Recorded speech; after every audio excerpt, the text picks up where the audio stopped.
তারপর এক অদ্ভুত কাণ্ড ঘটে। দপ করে জমিলার চোখ জ্বলে ওঠে, সঙ্গে সঙ্গে তার ঠোঁট কেঁপে ওঠে, নাসারন্ধ্র বিস্ফারিত হয়, দাউ দাউ করা শিখার মতো সে দীর্ঘ হয়ে ওঠে। কিন্তু পরমুহূর্তেই শান্ত হয়ে অধিকতর মনোযোগ সহকারে জমিলা সিথি কাটতে থাকে। সেদিন বাদ মাগরেব শিরনি চড়ানো হবে। যেদিন শিরনি চড়ানো হবে বলে মজিদ ঘোষণা করে, সেদিন সকাল থেকে লোকেরা চাল ডাল মশলা পাঠাতে শুরু করে। সে চাল ডাল মজিদ ছুঁয়ে দিলে রহিমা তা দিয়ে খিচুড়ি রাঁধে। অন্দরের উঠানে সেদিন কাটা চুলায় ব্যাপারীর বড় বড় ডেকচিতে রান্না হতে থাকে। ওদিকে বাইরে জিকির হয়। জিকিরের পর খাওয়া দাওয়া। মজিদ পুকুরঘাট থেকে ফিরে এলে প্রথম চাল ডাল মশলা এলো ব্যাপারীর বাড়ি থেকে। সেই শুরু। তারপর এক সের আধ সের করে নানা বাড়ি থেকে তেমনি চাল ডাল মশলা আসতে থাকে। অপরাহ্নের দিকে অন্দরে উঠানে চুলা কাটা হলো। শীঘ্র সে চুলা গনগন করে উঠবে আগুনে। মাগরিবের পর লোকেরা এসে বাইরের ঘরে জমতে লাগলো। কে একজন মোমবাতি এনেছে কটা, তাছাড়া আগরবাতিও এনেছে এক গোছা। বিছানো সাদা চাদরের ওপর মজিদ বসলে তার দুপাশে রাখা হলো দুটো দীর্ঘ মোমবাতি, আর সামনে এক গোছা আগরবাতির জ্বলন্ত কাঠি। কাঠিগুলো এক ভাণ্ড চালের মধ্যে বসানো। মজিদ আজ লম্বা সাদা আলখেল্লা পরেছে। পিঠ টান করে হাঁটু গেড়ে বসে সেটা গুজে দিয়েছে পায়ের নিচে পর্যন্ত, আর মাথায় পড়েছে আধা পাগড়ি। পেছন দিকটায় তার বিঘতখানেক লেজ। যথেষ্ট দোয়া-দরুদ পাঠের পর জিকির শুরু হয়। প্রথমে অতি ধীরে ধীরে প্রশান্ত সমুদ্রের বিলম্বিত ঢেউয়ের মতো, কারণ লোকেরা তখন পরস্পরের নিকট হতে দূরে দূরে ছড়িয়ে আছে যোগশূন্য হয়ে। কিন্তু এই যোগশূন্যতার মধ্যে একথা স্পষ্ট হয়ে ওঠে যে পরস্পরের সঙ্গে মিলিত হবার জন্যই তারা ভাসতে শুরু করেছে, উঠতে নামতে শুরু করেছে। ঢিমে তেতালা ঢেউয়ের মতো ভাসতে ভাসতে তারা ক্রমশ এগিয়ে আসতে থাকে পরস্পরের সন্নিকটে। এ ধীর গতিশীল অগ্রসর হবার মধ্যে চাঞ্চল্য নেই এখনো, আশা নিরাশার দ্বন্দ্বও নেই। খোদার অস্তিত্বের মতো তাদের লক্ষ্যের অবস্থান সম্পর্কে একটা নিরুদ্বিগ্ন বিশ্বাস। সন্ধ্যাটি হাওয়া শূন্য, মোমবাতির শিখা স্থির ও নিষ্কম্প। অদূরে শালুকাপড়ে আবৃত মাছের পিঠের মতো মাজারটি মহাসত্যের প্রতীক স্বরূপ অটুট জমাট পাথরে নীরব নিশ্চল। কিন্তু ধীরে ধীরে এদের গলা চড়তে থাকে। ক্রমে ক্রমে দুনে চলে জিকির। প্রত্যেকে পরস্পরের সন্নিকটে আসতে থাকে এবং যে মহা অগ্নিকুণ্ডের সৃষ্টি হবে শীঘ্র তারই ছিটে ফোটা স্ফুলিঙ্গ জ্বলে ওঠে ঘনিষ্ঠতার সংঘর্ষণে। মজিদের চোখ ঝিমিয়ে আসে, সঙ্গে সঙ্গে বারবার দেহ ঝুঁকে আসে। মুখের কথা আধা বুকে বিঁধে যায়, আর তার অন্তর্খনন গভীরতর হতে থাকে। ভেতর থেকে ক্রমশ বলকে বলকে একটা অস্পষ্ট বিচিত্র আওয়াজ বেরোয় শুধু। আর কতক্ষণ? পরস্পরের দাহ্য চেতনা এবার মিলিত হবে করছে। একবার হলে মুহূর্তে সমস্ত কিছু মুছে নিশ্চিহ্ন হয়ে যাবে। দুনিয়ার মোহ আর ঘর বসতির মায়া মমতা জ্বলে ছারখার হয়ে যাবে। আওয়াজ বিচিত্রতর হতে থাকে। হু হু হু, আবার হু হু হু, আবার। অন্দরে উঠানে মজিদ নিজের হাতে যে শিরনি চড়িয়ে এসেছে তার তদারক করার ভার রহিমা জমিলার ওপর। চাঁদহীন রাতে ঘন অন্ধকারের গায়ে বিরাট চুলা গনগন করে, আর কালো হাওয়া ভালো চালের মিহি মিষ্টি গন্ধে ভুরভুর করে। কাজের মধ্যে জমিলা উবু হয়ে বসে হাঁটুতে থুতনি রেখে বড় ডেকচিটাতে বলকোঠা চেয়ে চেয়ে দেখে। সাহায্য করতে পাড়ার মেয়েরা যারা এসেছে তারা অশরীরীর মতো নিঃশব্দে ঘুরে ঘুরে কাজ করে, ধোয়া পাকলা করে, লাকড়ি ফাড়ে, কিন্তু কথা কয় না কেউ। বাইরে থেকে ঢেউ আসে জিকিরের। ডেকচিতে বলক আসা দেখে জমিলা, আর সে ঢেউয়ের গর্জন কান পেতে শোনে। সে ঢেউয়ে যখন ক্রমশ একটা অবক্তব্য উত্তাল ঝড়ে পরিণত হয় তখন একসময়ে হঠাৎ কেমন বিচলিত হয়ে পড়ে জমিলা। সে ঢেউ তাকে আচম্বিতে এবং অত্যন্ত রূঢ়ভাবে আঘাত করে। তারপর আঘাতের পর আঘাত আসতে থাকে, একটা সামলিয়ে উঠতে না উঠতে আরেকটা। আর সে কত সহ্য করবে? বালুতীরে যুগ যুগ আঘাত পাওয়া শক্ত কঠিন পাথর তো সে নয়। হঠাৎ দিশাহারা হয়ে সে পিঠ সোজা করে বসে। তারপর বিভ্রান্ত দৃষ্টিতে এধার ওধার চেয়ে শেষে রহিমার পানে তাকায়। গনগনে আগুনের পাশে কেমন চওড়া দেখায় তাকে, কিন্তু কানের পাশে গোজা ঘোমটায় আবৃত মাথাটি নিশ্চয় চোখ তার বাষ্পের মতো ভাসে। পানিতে ডুবতে থাকা মানুষের মতো মুখ তুলে আবার শরীর দীর্ঘ করে জমিলা থই পায় না কোথাও। শেষে সে রহিমাকে ডাকে, বুবু। রহিমা শোনে কি শোনে না, সে ফিরে তাকায়ও না, উত্তরও দেয় না। এদিকে ঢেউয়ের পর আরো ঢেউ আসে, উত্তাল উত্তুঙ্গ ঢেউ। হু হু হু, আবার হু হু হু। দুনিয়া যেন নিঃশ্বাস রুদ্ধ করে আছে, আকাশে যেন তারা নেই। তারপর একটু পরে চিৎকার ওঠে, সঙ্গে সঙ্গে বিস্ময়কর দ্রুততায় আসতে থাকা পর্বত প্রমাণ অজস্র ঢেউ ভেঙে ছত্রখান হয়ে যায়। মুহূর্তে কি যেন লণ্ডভণ্ড হয়ে যায়। মারাত্মক বন্যাকে যেন অবশেষে কারা রুখতে পারে না। এবার ভেসে যাবে জনমানব, ঘর বসতি, মানুষের আশা ভরসা।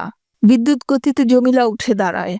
ক্ষীণদেহে বৃদ্ধ বৃক্ষের মতো কঠিনভাবে দাঁড়িয়ে সে স্পষ্ট কণ্ঠে আবার ডাকে, বুবু। এবার রহিমা মুখ তুলে তাকায়। তার চওড়া দেহটি শান্ত দিনের নদীর মতো বিস্তৃত আর নিস্তরঙ্গ। উজ্জ্বল চোখ ঝলমল করছে বটে, কিন্তু তাও শান্ত, স্পষ্ট। সে চোখের দিকে জমিলা তাকিয়ে থাকে কয়েক মুহূর্ত, কিন্তু অবশেষে কিছু বলে না। তারপর সে দ্রুত পায়ে হাঁটতে থাকে উঠান পেরিয়ে বাইরের দিকে। জিকির করতে করতে মজিদ অজ্ঞান হয়ে পড়েছে। এ হয়েই থাকে, তবু লোকেরা তাকে নিয়ে ব্যস্ত হয়ে পড়ে। কেউ হাওয়া করে, কেউ বুকফাটা আওয়াজে হা হা করে আফসোস করে, কেউ বা এ হট্টগোলের সুযোগে মজিদের অবশ পদযুগল মত্ত চুম্বনে চুম্বনে সিক্ত করে দেয়। কেবল ক্ষয়ে আসা মোমবাতি দুটো তখনও নিষ্কম্প স্থিরতায় উজ্জ্বল হয়ে থাকে। হঠাৎ একটা লোকের নজর বাইরের দিকে যায়। কেন যায় কে জানে, কিন্তু বাইরে গাছতলার দিকে তাকিয়ে সে মুহূর্তে স্থির হয়ে যায়। কে ওখানে? আলিঝালি দেখা যায়, পাতলা একটি মেয়ে, মাথায় ঘোমটা নেই। সে আর দৃষ্টি ফেরায় না। তারপর একে একে অনেকেই দেখে, তবু মেয়েটি নড়ে না। অস্পষ্ট অন্ধকারে ঘোমটা শূন্য তার মুখটা ঢাকা চাঁদের মতো রহস্যময় মনে হয়। শীঘ্র মজিদের জ্ঞান হয়। ধীরে ধীরে সে উঠে বসে। তারপর চোখে অর্থহীন অবসাদ নিয়ে ঘুরে ঘুরে সবার দিকে তাকায়। একসময় সেও দেখে মেয়েটিকে। সে তাকায়, তারপর বিমূঢ় হয়ে যায়।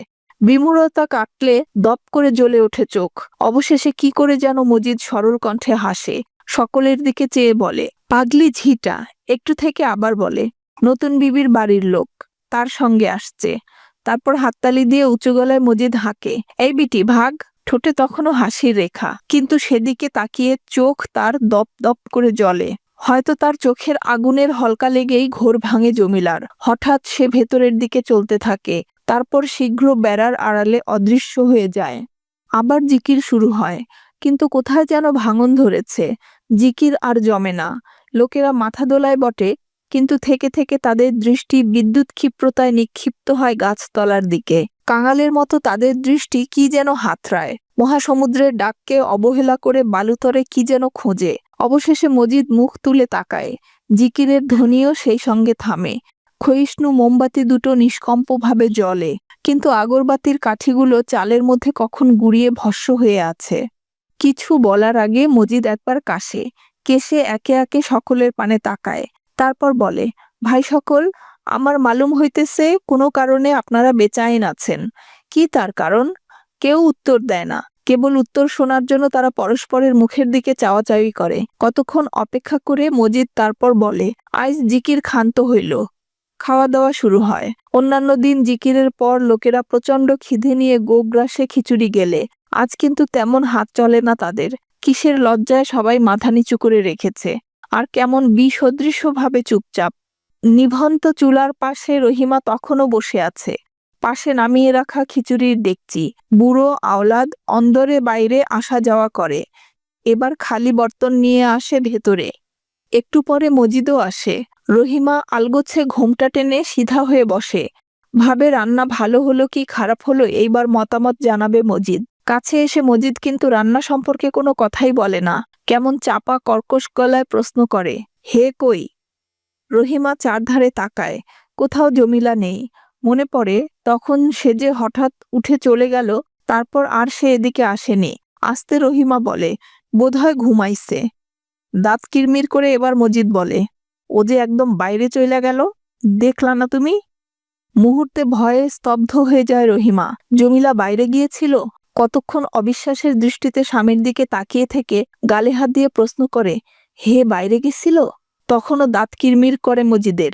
উত্তরে শুধু বলে, হ। তারপর হনহনিয়ে ভেতরে চলে যায়। রহিমা অনেকক্ষণ চুপ হয়ে বসে থাকে। তার হাত পা কেমন যেন অসাড় হয়ে আসে। পরে সেদিনকার মতো জমিলাকে ডাকতে সাহস হয় না। নিভন্ত হুকাটা পাশে নামিয়ে রেখে সিঁড়ির কাছাকাছি গুম হয়ে বসেছিল মজিদ। তার দিকে চেয়ে ভয় হয় যে ডাকার আওয়াজে সহসা সে জেগে উঠবে, চাপা ক্রোধে হঠাৎ ফেটে পড়বে।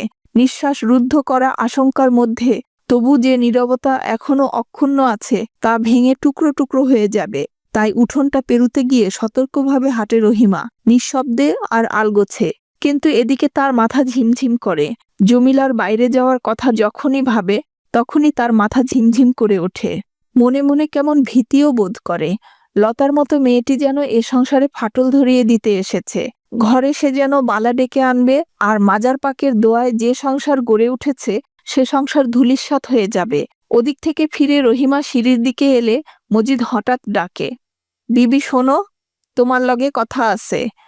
সে নিরুত্তরে পাশে এসে দাঁড়ালে মজিদ মুখ তুলে তাকায় তার পানে।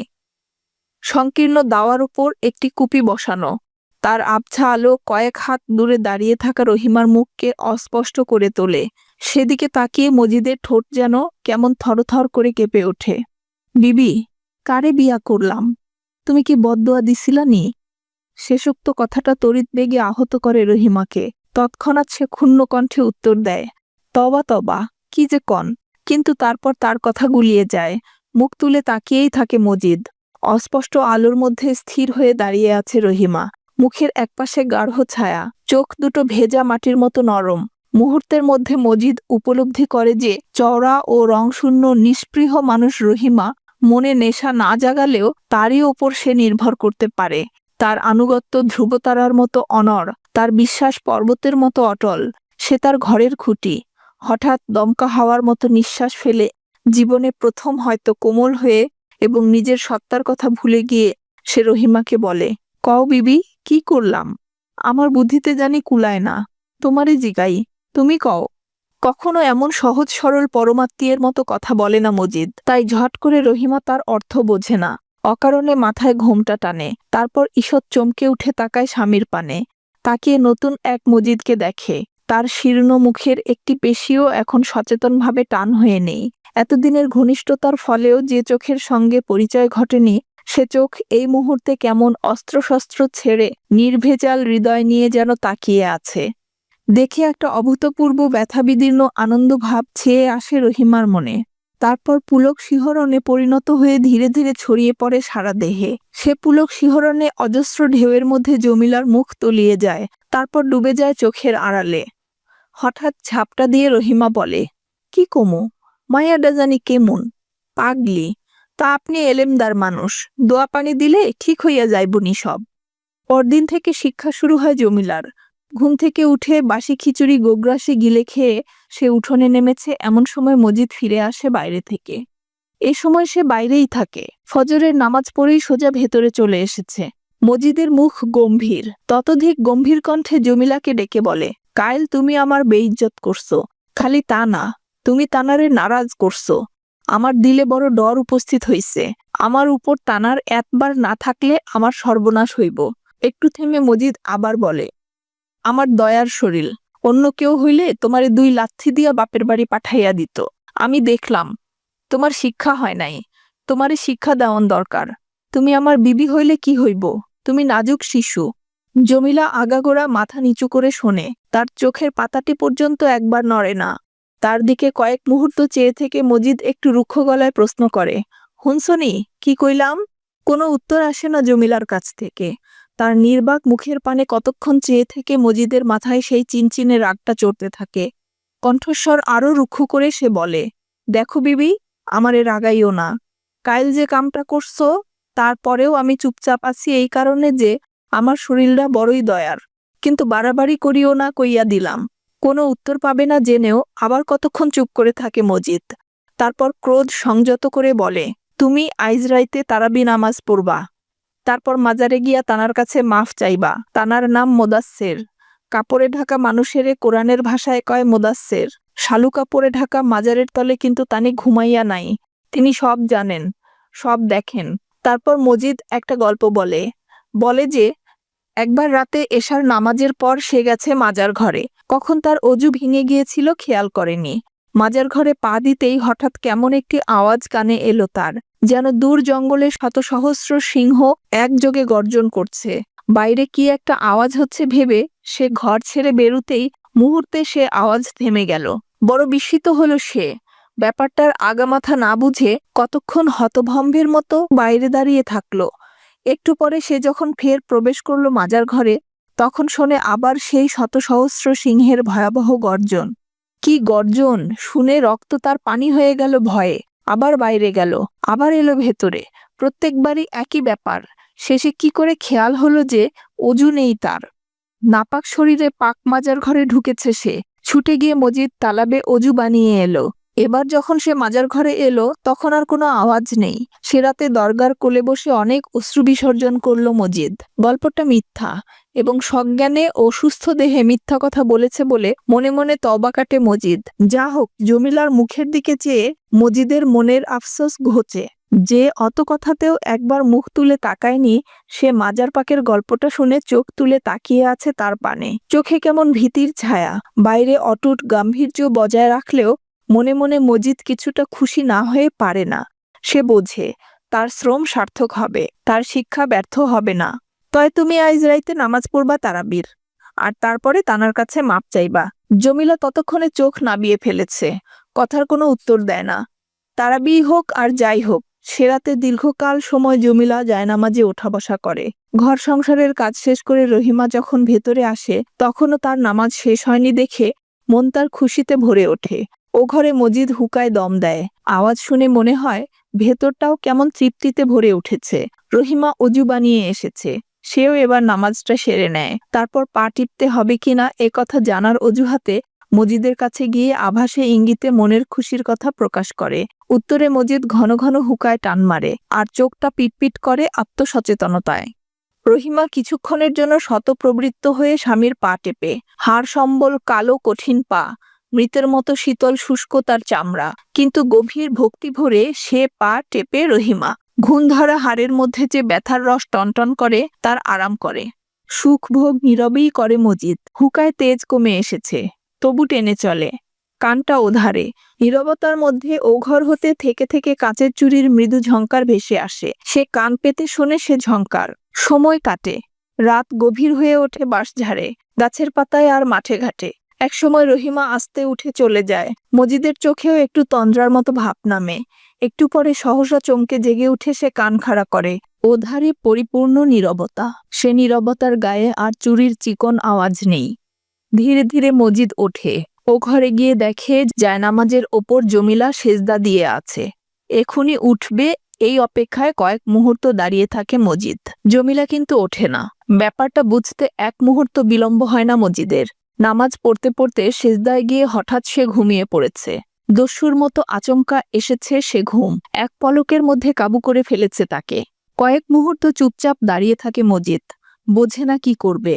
তারপর সহসা আবার সে চিনচিনে ক্রোধ তার মাথাকে উত্তপ্ত করতে থাকে। নামাজ পড়তে পড়তে যার ঘুম এসেছে তার মনে ভয় নাই, একথা স্পষ্ট। মনে নিদারুণ ভয় থাকলে মানুষের ঘুম আসতে পারে না কখনো। এবং এত করেও যার মনে ভয় হয় নাই তাকেই এবার ভয় হয় মজিদের। হঠাৎ দ্রুত পদে এগিয়ে গিয়ে সেদিনকার মতো এক হাত ধরে হ্যাঁচকা টান মেরে বসিয়ে দেয় জমিলাকে। জমিলা চমকে উঠে তাকায় মজিদের পানে। প্রথমে চোখে জাগে ভীতি, তারপর সে চোখ কালো হয়ে আসে। মজিদ গোঁ গোঁ করে ক্রোধে। রাতের নীরবতা এত ভারী যে গলা ছেড়ে চিৎকার করতে সাহস হয় না। কিন্তু একটা চাপা গর্জন নিঃসৃত হয় তার মুখ দিয়ে, যেন দূর আকাশে মেঘ গর্জন করে গড়ায় গড়ায়। তোমার এত দুঃসাহস! তুমি জায়নামাজে ঘুমাইছো? তোমার দিলে একটু ভয় ডর হইব না? জমিলা হঠাৎ থরথর করে কাঁপতে শুরু করে। ভয় নয়, ক্রোধে। গোলমাল শুনে রহিমা পাশের বিছানা থেকে উঠে এসেছিল। সে জমিলার কাঁপুনি দেখে ভাবলে দুরন্ত ভয় বুঝি পেয়েছে মেয়েটার। কিন্তু গর্জন করছে মজিদ, গর্জন করছে খোদাতালার ন্যায় বাণী, তার নাখুশ দিল। মজিদের ক্রোধ তো তার বিদ্যুৎ ছটা, তারই ক্রোধের ইঙ্গিত। কি আর বলবে রহিমা? নিদারুণ ভয়ে সেও অসাড় হয়ে যায়, তবে জমিলার মতো কাঁপে না। বাক্যবান নিষ্ফল দেখে আরেকটা হ্যাঁচকা টান দেয় মজিদ। শোয়া থেকে আচমকা একটা টানে যে উঠে বসেছিল তাকে তেমনি একটা টান দিয়ে দাঁড় করাতে বেগ পেতে হয় না। বরঞ্চ কিছু বুঝে ওঠার আগেই জমিলা সুস্থির হয়ে দাঁড়ালো এবং কাঁপতে থাকা ঠোঁটকে উপেক্ষা করে শান্ত দৃষ্টিতে একবার নিজের ডান হাতের কবজির পানে তাকালো। হয়তো ব্যথা পেয়েছে, কিন্তু ব্যথার স্থান শুধু দেখল। তাতে হাত বুলালো না। বুলাবার ইচ্ছে থাকলেও অবসর পেল না, কারণ আরেকটা হ্যাঁচকা টান দিয়ে মজিদ তাকে নিয়ে চলল বাইরের দিকে। উঠানটা তখনও পেরোয়নি। বিভ্রান্ত জমিলা হঠাৎ বুঝলে কোথায় সে যাচ্ছে। মজিদ তাকে মাজারে নিয়ে যাচ্ছে। তারাবির নামাজ পড়ে মাজারে গিয়ে মাফ চাইতে হবে, সে কথা মজিদ আগেই বলেছিল, এবং সেই থেকে একটা ভয়ও উঠেছিল জমিলার মনে। মাজারের ত্রিসীমানায় আজ পর্যন্ত ঘেঁষেনি সে। সকালে আজ মজিদ যে গল্পটা বলেছিল, তারপর থেকে মাজারের প্রতি ভয়টা আরও ঘনীভূত হয়ে উঠেছে। মাঝ উঠানে হঠাৎ বেঁকে বসল জমিলা। মজিদের টানে স্রোতে ভাসা তৃণখণ্ডের মতো ভেসে যাচ্ছিল। এখন সে সমস্ত শক্তি সংযোগ করে মজিদের বজ্রমুষ্টি হতে নিজের হাতটা ছাড়িয়ে নেবার চেষ্টা করতে লাগলো। অনেক চেষ্টা করেও হাত যখন ছাড়াতে পারল না, তখন সে অদ্ভুত একটা কাণ্ড করে বসল। হঠাৎ সিধা হয়ে মজিদের বুকের কাছে এসে পিচ করে তার মুখে থুথু নিক্ষেপ করল। পেছনে পেছনে রহিমা আসছিল কম্পিত বুক নিয়ে। আবছা অন্ধকারে ব্যাপারটা ঠিক ধরতে পারল না। এও বুঝল না মজিদ অমন বজ্রাহত মানুষের মতো ঠায় দাঁড়িয়ে রয়েছে কেন। কিছু না বুঝে সে বুকের কাছে আঁচল শক্ত করে ধরে থ হয়ে দাঁড়িয়ে রইল। মজিদ সত্যি বজ্রাহত হয়েছে। জমিলা এমন একটি কাজ করেছে যা কখনো স্বপ্নেও ভাবতে পারেনি কেউ করতে পারে। যার কথায় গ্রাম ওঠে বসে, যার নির্দেশে খালেক ব্যাপারীর মতো প্রতিপত্তিশালী লোকও বউ তালাক দেয় বিরক্তিমাত্র না করে, যার পা খোদা ভাবমত্ত লোকেরা চুম্বনে চুম্বনে সিক্ত করে দেয়, তার প্রতি এমন চরম অশ্রদ্ধা কেউ দেখাতে পারে, সে কথা ভাবতে না পারাই স্বাভাবিক। হঠাৎ অন্ধকার ভেদ করে মজিদ রহিমার পানে তাকালো। তাকিয়ে অদ্ভুত গলায় বলল, হে আমার মুখে থুথু দিল। একটু পরে অন্ধকার থেকে তীক্ষ্ণ কণ্ঠে আর্তনাদ করে উঠল রহিমা। কি করলা বইন তুমি, কি করলা? তার আর্তনাদে কি ছিল কে জানে, কিন্তু ক্রোধে থরথর করে কাঁপতে থাকা জমিলা হঠাৎ স্তব্ধ হয়ে গেল মনে প্রাণে। কি একটা গভীর অন্যায়ের তীব্রতায় খোদার আরশ পর্যন্ত যেন কেঁপে উঠেছে। মজিদ রহিমার চিৎকার শুনল কি শুনল না, কিন্তু ওধারে তাকালো না, কোনো কথাও বলল না। আরও কিছুক্ষণ সে স্তম্ভিতভাবে দাঁড়িয়ে থেকে হঠাৎ হাত কাটা ফতুয়ার নিম্নাংশ দিয়ে মুখটা মুছে ফেলল। ইতিমধ্যে তার ডান হাতের বজ্রকঠিন মুঠার মধ্যে জমিলার হাতটি ঢিলা হয়ে গেছে। সে হাত ছাড়িয়ে নেবার আর চেষ্টা নাই। বন্দী হয়ে আছে বলে প্রতিবাদ নাই। তার হাতের লইট্টা মাছের মতো হাড়গোড়হীন তুলতুলে নরম ভাব দেখে মজিদ অসতর্ক হবার কোনো কারণ দেখল না। সে নিজের বজ্রমুষ্টিকে আরও কঠিনতর করে তুলল। তারপর হঠাৎ 2 পা এগিয়ে এসে এক নিমেষে তাকে পাজাকল করে শূন্যে তুলে আবার দ্রুত পায়ে হাঁটতে লাগলো বাইরের দিকে। ভেবেছিল হাত পা ছোড়াছুড়ি করবে জমিলা, কিন্তু তার ক্ষুদ্র অপরিণত দেহটা নেতিয়ে পড়ে থাকলো মজিদের অর্ধচক্রাকারে প্রসারিত 2 বাহুতে। এত নরম তার দেহের ঘনিষ্ঠতা যে তারার ঝলকানির মতো এক মুহূর্তের জন্য মজিদের মনে ঝলকে ওঠে একটা আকুলতা, তা তাকে তার বুকের মধ্যে ফুলের মতো নিষ্পেষিত করে ফেলবার। কিন্তু সে ক্ষুদ্রলতার মতো মেয়েটির প্রতি ভয়টা দুর্দান্ত হয়ে উঠল। এবারেও সে অসতর্ক হলো না। এখন গা ঢেলে নিস্তেজ হয়ে থাকলে কি হবে? বিষাক্ত সাপকে দিয়ে কিছু বিশ্বাস নেই। জমিলা সোজা মাজার ঘরে নিয়ে ধপাস করে তার পদপ্রান্তে বসিয়ে দিল মজিদ। ঘর অন্ধকার। বাইরে থেকে আকাশের যে অতি ম্লান আলো আসে, তা মাজার ঘরের দরজাটিকেই কেবল রেখায়িত করে রাখে। এখানে সে আলো পৌঁছায় না। এখানে যেন মৃত্যুর আর ভিন্ন অপরিচিত দুনিয়ার অন্ধকার। সে অন্ধকারে সূর্য নেই, চাঁদ তারা নেই, মানুষের কুপি লণ্ঠন বা চকমকির পাথর নেই। খুন হওয়া মানুষের তীক্ষ্ণ আর্তনাদ শুনে অন্ধের চোখে দৃষ্টির জন্য যে তীব্র ব্যাকুলতা জাগে, তেমনি একটা ব্যাকুলতা জাগে অন্ধকারের গ্রাসে জ্যোতিহীন জমিলার চোখে। কিন্তু সে দেখে না কিছু, কেবল মনে হয় চোখের সামনে অন্ধকারই যেন অধিকতর গাঢ় হয়ে রয়েছে। তারপর হঠাৎ যেন ঝড় ওঠে। অদ্ভুত ক্ষিপ্রতায় ও দুরন্ত বাতাসের মতো বিভিন্ন সুরে মজিদ দোয়া দরুদ পড়তে শুরু করে। বাইরে আকাশ নীরব, কিন্তু ওর কণ্ঠে জেগে ওঠে দুনিয়ার যত অশান্তি আর মরণভীতি, সর্বনাশা ধ্বংস থেকে বাঁচবার তীব্র ব্যাকুলতা। মজিদের কণ্ঠের ঝড় থামে না। জমিলা স্তব্ধ হয়ে বসে তাকিয়ে থাকে সামনের দিকে। মাছের পিঠের মতো একটা ঘন বর্ণ স্তূপ রেখায়িত হয়ে ওঠে সামনে। মাজারের অস্পষ্ট চেহারার দিকে তাকিয়ে তাকিয়ে জমিলার ভীত চঞ্চল মনটা কিছু স্থির হয়ে এসেছে। এমনি সময়ে বুক ফাটা কণ্ঠে মজিদ হো হো করে উঠল। তার দুঃখের তীক্ষ্ণতার সে কি ধার, অন্ধকারকে যেন চিরচির করে দুফাক করে দিল। সভয়ে চমকে উঠে জমিলা তাকালো স্বামীর পানে। মজিদের কণ্ঠে তখন আবার দোয়া দরুদের ঝড় জেগেছে, আর ঝড়ের মুখে পড়া ক্ষুদ্র পল্লবের মতো ঘূর্ণায়মান তার অশান্ত উদ্ভ্রান্ত চোখ।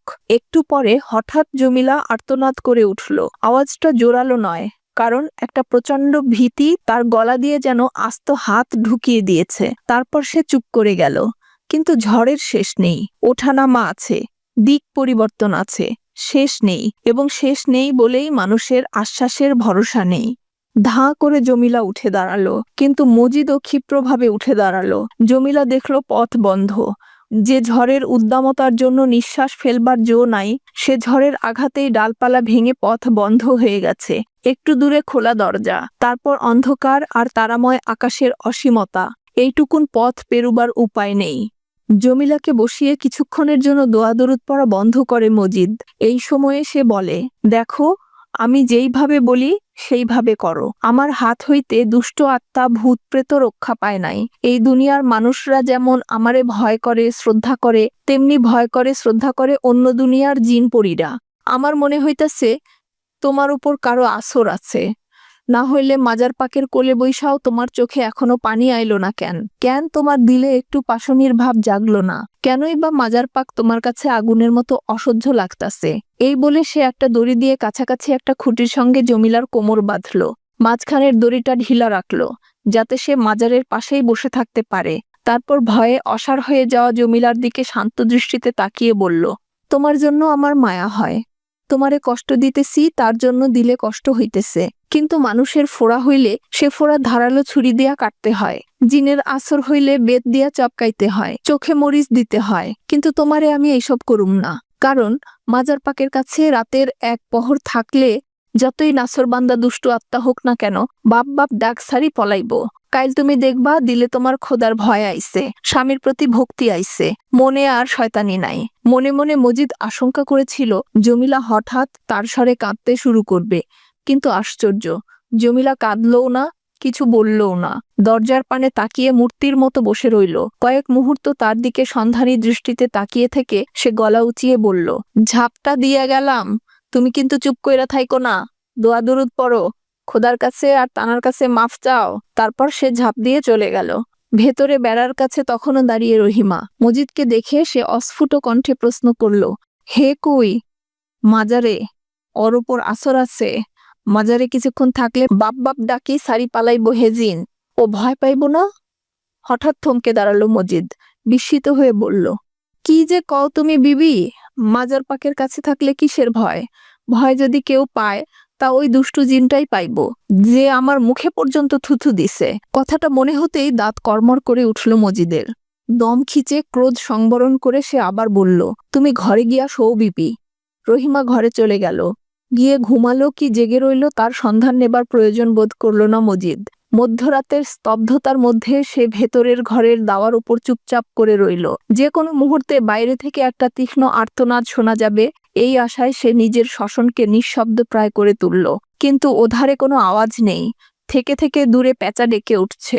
আরো দূরে কোথাও একটা দীর্ঘ গাছের আশ্রয়ে শকুনের বাচ্চা নবজাত মানব শিশুর মতো অবিশ্রান্ত কেঁদে চলেছে। অন্ধকারের মধ্যে একটা বাদুড় থেকে থেকে পাক খেয়ে যাচ্ছে।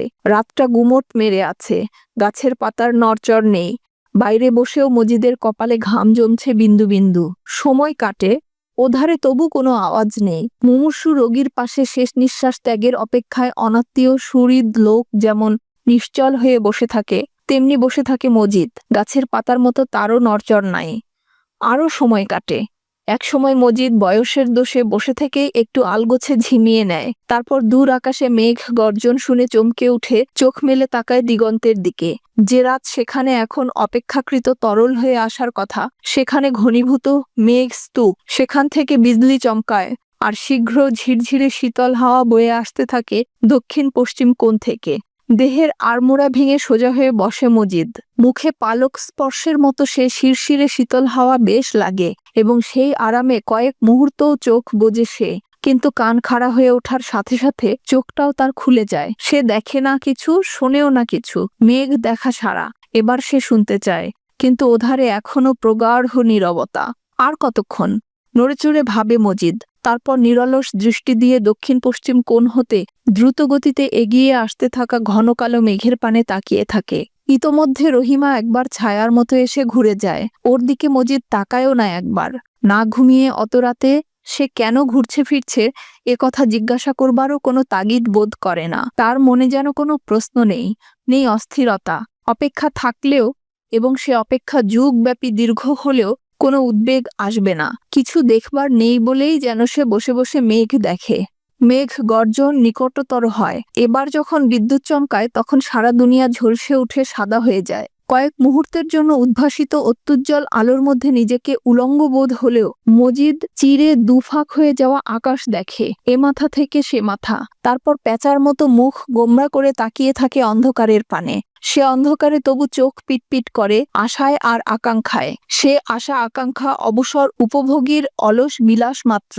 তার চোখ পিটপিট করে আর পুনর্বার বিদ্যুৎ চমকানোর অপেক্ষায় থাকে। খোদার কুদরত, প্রকৃতির লীলা দেখবার জন্যই যেন সে বসে আছে ঘুম না গিয়ে, আরাম না করে। হয়তোবা সে এবাদত করে।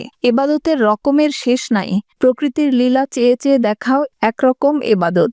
আসন্ন ঝড়ের আশঙ্কায় আকাশ অনেকক্ষণ থমথম করে। রাতও কাটি কাটি করে কাটে না। পাড়াগাঁয়ের থিয়েটারের জবনিকার মতো সময় পেরিয়ে গেলেও রাত্রির জবনিকা ওঠে না। প্রকৃতি অবলোকনের এবাদতেই যদি করে থাকে মজিদ, তবে ঈষৎ বিরক্তি ধরে যেন, কারণ ভ্রুর কাজটা একটু কুঁচকে যায়। তারপর হঠাৎ ঝড় আসে। দেখতে না দেখতে সারা আকাশ ছেয়ে যায় ঘন কালো মেঘে। তীব্র হাওয়ার ঝাপটায় গাছপালা গোঙায়। থরথর করে কাঁপে মানুষের বাড়িঘর। মজিদ উঠে আসে ভেতরে, ভাবে ঝড় থামুক, কারণ আর দেরি নয়। ওধারে মেঘের আড়ালে প্রভাত হয়েছে। সুবহে সাদেক, নির্মল, অতি পবিত্র তার বিকাশ। যে রাতে অসংখ্য দুষ্টু আত্মারা ঘুরে বেড়ায় সে রাতের শেষ, নতুন দিনের শুরু। মজিদের কণ্ঠে গানের মতো গুনগুনিয়ে ওঠে 5 পদের সূরা আল ফালাক। সন্ধ্যার আকাশে অস্তগামী সূর্য দ্বারা ছড়ানো লাল আভাকে যে কুৎসিত ভয়াবহ অন্ধকার মুছে নিশ্চিহ্ন করে দেয়, সে অন্ধকারের শয়তানি থেকে আমি আশ্রয় চাই। চাই তোমারই কাছে হে খোদা, হে প্রভাতের মালিক। আমি বাঁচতে চাই যত অন্যায় থেকে, শয়তানের মায়াজাল থেকে, আর যত দুর্বলতা থেকে, হে দিনাদির অধিকারী। এদিকে প্রভাতের বাহ্যিক লক্ষণ দেখা যায় না। ঝড়ের পরে আসে জোরালো বৃষ্টি। অসংখ্য তীরের ফলার মতো সে বৃষ্টি বিদ্ধ করে মাটিকে। তারপর অপ্রত্যাশিতভাবে আসে শিলাবৃষ্টি। মজিদের ঢেউ তোলা টিনের ছাদে যখন পথভ্রষ্ট উল্কার মতো প্রথম শিলাটি এসে পড়ে, তখন হঠাৎ মজিদ সোজা হয়ে উঠে বসে। কান তার খাড়া হয়ে ওঠে বিপদ সংকেত শুনে। শীঘ্র অজস্র শিলাবৃষ্টি পড়তে শুরু করে। তড়িৎ বেগে মজিদ উঠে দাঁড়ায়। ভয়ে তার মুখটা কেমন কালো হয়ে গেছে। দুপা এগিয়ে ওধারে তাকিয়ে সে বলে, বিবি, শিলাবৃষ্টি শুরু হইছে। পরিষ্কার প্রভাতের অপেক্ষায় রহিমা গালে হাত দিয়ে চুপচাপ বসেছিল। সে কোনো উত্তর দেয় না। মজিদ আরেকটু এগিয়ে যায়। তারপর আবার উৎকণ্ঠিত গলায় বলে, বিবি, শিলাবৃষ্টি শুরু হইছে। রহিমা এবারও উত্তর দেয় না। তার আবছা চোখের পানে চেয়ে মনে হয় সে চোখ যেন জমিলার সেদিনকার চোখের মতো হয়ে উঠেছে, যেদিন সাতকুল খাওয়া খ্যাংটা বুড়ি এসে আর্তনাদ করেছিল। এদিকে আকাশ থেকে ঝরতে থাকা পাথরের মতো খণ্ড খণ্ড বরফের অজস্র টুকরো জমা হয়। দিনের বেলা হলে বাছুরগুলো দিশেহারা হয়ে ছুটত। এক আধটা হয়তো আঘাত খেয়ে শুয়েও পড়ত। কাদের মিয়ার পেটওয়ালা ছাগলটা ডাকতে ডাকতে হয়রান হতো। বউরা আসতো বেরিয়ে, ছেলেরা ছুটত বাইরে। লুফে লুফে খেত খোদার ঢিল, কারণ শয়তানকে তাড়াবার জন্যই তো শিলা ছড়ে খোদা। ছেলে ছোকরারা আনন্দ করলেও বয়স্ক মানুষের মুখ কালো হয়ে আসে তা দিন রাতের যখনই শিলাবৃষ্টি হোক না কেন, কারণ মাঠে মাঠে নধর কচি ধান ধ্বংস হয়ে যায়। শিলার আঘাতে তার শীষ ঝরে ঝরে পড়ে মাটিতে। যারা দোয়াদরুদ জানে তারা তখন ঝড়ের মুখে পড়া নৌকার যাত্রীদের মতো আকুল কণ্ঠে খোদাকে ডাকে। যারা জানে না তারা পাথর হয়ে বসে থাকে। রহিমার কাছে উত্তর না পেয়ে এলেমদার মানুষ মজিদ খোদাকে ডাকতে শুরু করে। একবার ছুটে দরজার কাছে যায়, সর্ষের মতো উঠানে ছেয়ে যাওয়া শিলাগুলো দেখে। তারপর আবার দোয়াদরুদ পরে পায়চারি করে দ্রুত পদে। একসময় রহিমার সামনে গিয়ে থমকে দাঁড়ায়, বলে, কি হইল তোমার? দেখো না শিলাবৃষ্টি পড়ে। একবার নড়বার ভঙ্গি করে রহিমা, কিন্তু তবু কিছু বলে না। পোষা জীবজন্তু একদিন আহার মুখে না দিলে যে রহিমা অস্থির হয়ে ওঠে দুশ্চিন্তায়, দুটো ভাত অযথা নষ্ট হলে যে আফসোস করে বাঁচে না, মাঠে মাঠে কচি নধর ধান নষ্ট হচ্ছে জেনেও চুপ করে থাকে, এবং যে রহিমার বিশ্বাস পর্বতের মতো অটল, যার আনুগত্য ধ্রুবতারার মতো অনড়, সেই যেন হঠাৎ মজিদের আড়ালে চলে যায়, তার কথা বোঝে না। মজিদ আবার ওর সামনে গিয়ে থমকে দাঁড়ায়, বিস্মিত কণ্ঠে বলে, কি হইল তোমার বিবি? রহিমা হঠাৎ গা ঝাড়া দিয়ে সোজা হয়ে বসে। তারপর স্বামীর পানে তাকিয়ে পরিষ্কার গলায় বলে, ধান দিয়া কি হইব? মানুষের জান যদি না থাকে, আপনি ওরে নিয়ে আসেন ভিতরে। কি একটা কথা বলতে গিয়েও মজিদ বলে না। তারপর শিলাবৃষ্টি থামলে সে বেরিয়ে যায়।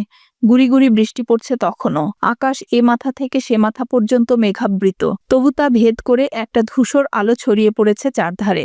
ঝাপটা খুলে মজিদ দেখল লাল কাপড়ে আবৃত কবরের পাশে হাত পা ছড়িয়ে চিত হয়ে পড়ে আছে জমিলা, চোখ বোজা, বুকে কাপড় নাই।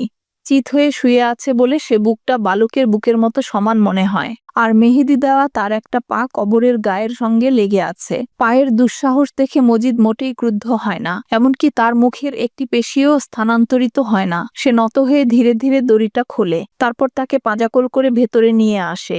বিছানায় শুয়ে দিতেই রহিমা স্পষ্ট কণ্ঠে প্রশ্ন করে, মরছে নাকি? প্রশ্নটি এই রকম যে মজিদের ইচ্ছা হয় একটা হুঙ্কার ছাড়ে, কিন্তু কেন কে জানে সে কোনো উত্তর দিতে পারে না। শেষে কেবল সংক্ষিপ্তভাবে বলে, না। একটু থেমে আসতে বলে, ওর ঘোর এখনো কাটে নাই, আসর সারলে এরকমটা হয়। সে কথায় কান না দিয়ে জমিলার কাছে দাঁড়িয়ে রহিমা তাকে চেয়ে চেয়ে দেখে। তারপর কি একটা প্রবল আবেগের বশে সে তার দেহে ঘন ঘন হাত বুলাতে শুরু করে। মায়া যেন ছলছল করে জেগে উঠে, হঠাৎ বন্যার মতো দুর্বার হয়ে ওঠে। তার কম্পমান আঙ্গুলে সে বন্যার উচ্ছ্বাস জাগে। তারই আবেগে বারবার বুজে আসে চোখ। মজিদ অদূরে বিমূঢ় হয়ে দাঁড়িয়ে থাকে। মুহূর্তের মধ্যে কেয়ামত হবে। মুহূর্তের মধ্যে মজিদের ভেতরেও কি যেন একটা ওলটপালট হয়ে যাবার উপক্রম করে। একটা বিচিত্র জীবন আদিগন্ত উন্মুক্ত হয়ে ক্ষণকালের জন্য প্রকাশ পায় তার চোখের সামনে। আর একটা সত্যের সীমানায় পৌঁছে জন্মবেদনার তীক্ষ্ণ যন্ত্রণা অনুভব করে মনে মনে, কিন্তু শেষ পর্যন্ত টাল খেয়ে সে সামলে নেয় নিজেকে। গলা কেশে মজিদ বলে, দুনিয়াটা বিবি বড় কঠিন পরীক্ষা ক্ষেত্র। দয়ামায়া সকলেরই আছে, কিন্তু তা যেন তোমারে আন্ধা না করে। তারপর সে বেরিয়ে যায়। বেরিয়ে মাঠের দিকে হাঁটতে শুরু করে। ইতোমধ্যে ক্ষেতের প্রান্তে লোক জমা হয়েছে অনেক। কারো মুখে কথা নেই। মজিদকে দেখে কে একজন হাহাকার করে উঠে বলে, সব তো গেল, এইবার নিজেই বা খামু কি? পোলাপানদেরই বা দিমু কি? মজিদের বিনিদ্র মুখটা বৃষ্টিঝরা প্রভাতের ম্লান আলোয় বিবর্ণ কাঠের মতো শক্ত দেখায়। সে কঠিনভাবে বলে, নাফরমানি করিও না, খোদার উপর তোয়াক্কল রাখো। এরপর আর কারো মুখে কথা জোগায় না। সামনে খেতে খেতে ব্যাপ্ত হয়ে আছে ঝরে পড়া ধানের ধ্বংসস্তূপ। তাই দেখে চেয়ে চেয়ে, চোখে ভাব নেই। বিশ্বাসের পাথরে যেন খোদাই সে চোখ।